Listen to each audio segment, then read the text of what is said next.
दोस्तों इस वीडियो में मैं आपको बताना चाहता हूँ कि फाउंडर्स के बीच में अगर कॉन्फ्लिक्ट हो जाता है तो उससे कैसे बचा जा सकता है। जैसे जैसे फॉर एग्जांपल चलिए, अगर आप दो फाउंडर्स ने मिलकर आपने कंपनी स्टार्ट की, ठीक है, आपके पास 50% है और आपके पार्टनर के पास, जो भी आपका दूसरा को फाउंडर है, उसके पास 50% है।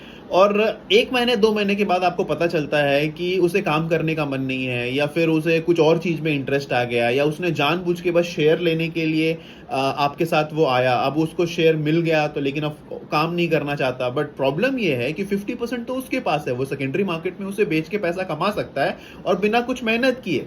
तो ऐसे सिचुएशन से कैसे बचा जाए दोस्तों? तो ऐसे सिचुएशन से बचने के लिए एक टर्मिनोलॉजी होती है, उस पे आप ध्यान दीजिए, उसका नाम है वेस्टेड क्लिफ। चलिए इसकी पूरी जानकारी मैं आपको देता हूं तो आपको समझ में आएगा कैसे आप ऐसे फाउंडर से बच सकते हैं।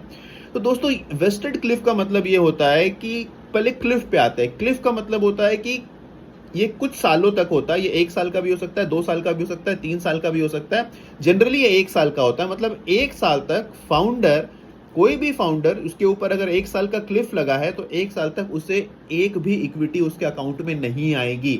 बोला तो गया है कि 50% मिलेगा, बट उसे पहले 1 साल में 1% भी नहीं मिलेगा। उसको 1 साल कंप्लीट करना पड़ेगा, तब जाके उसके पास शेयर आएगा। अब समझने की कोशिश करते हैं वेस्टेड क्या है। फॉर एग्जांपल 4 साल का वेस्टेड और 1 साल का क्लिफ। तो 1 साल के बाद उसके पास इक्विटी आनी चालू होगी। क्या पूरे 50% आ जाएगी? नहीं।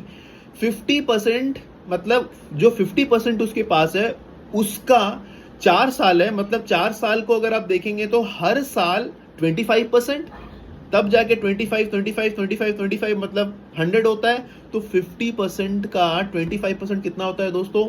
12.5%। मतलब 1 साल क्लिफ खत्म होने के बाद उसके अकाउंट में 12.5% आएंगे और उसे ही वो यूज कर सकता है। उसके बाद फिर उसको दूसरा साल जब वो कंप्लीट करेगा, फिर उसके पास और 12.5% आएंगे। तीसरा साल फिर 12.5% आएंगे और चौथा साल फिर 12.5% आएंगे। मतलब देखा जाए तो वो बंदा टोटल 4 साल बिताएगा इस स्टार्टअप में, तब जाके उसके टोटल 50% उसके अकाउंट में आएंगे दोस्तों। तो आशा है आपको समझ में आया होगा। इसमें एक और इंटरेस्टिंग बात है कि क्लिफ को खत्म करने के बाद 12.5% आपके पास आता है, बट जब दूसरा साल आप कंप्लीट करते हैं तो ऐसा नहीं कि आपको 1 साल और रुकना पड़ता है 12.5% लेने के लिए। क्लिफ में आपको 1 साल रुकना पड़ता है। क्लिफ के बाद जनरली ये मंथली या क्वार्टरली होता है। मतलब मंथली भी थोड़ा थोड़ा रिलीज हो सकता है या क्वार्टरली भी रिलीज हो सकता है। फॉर एग्जांपल अगर क्वार्टरली रिलीज हो रहा है तो 12.5 को आप 4 पार्ट में डिवाइड कर दीजिए तो अप्रोक्सीमेटली 3 पॉइंट समथिंग होता है। तो हर क्वार्टर 3 पॉइंट समथिंग रिलीज होता चला जाएगा। ऐसे ही प्रोसेस चलता है। तो आशा है दोस्तों आपको ये वीडियो में कॉन्सेप्ट क्लियर हो।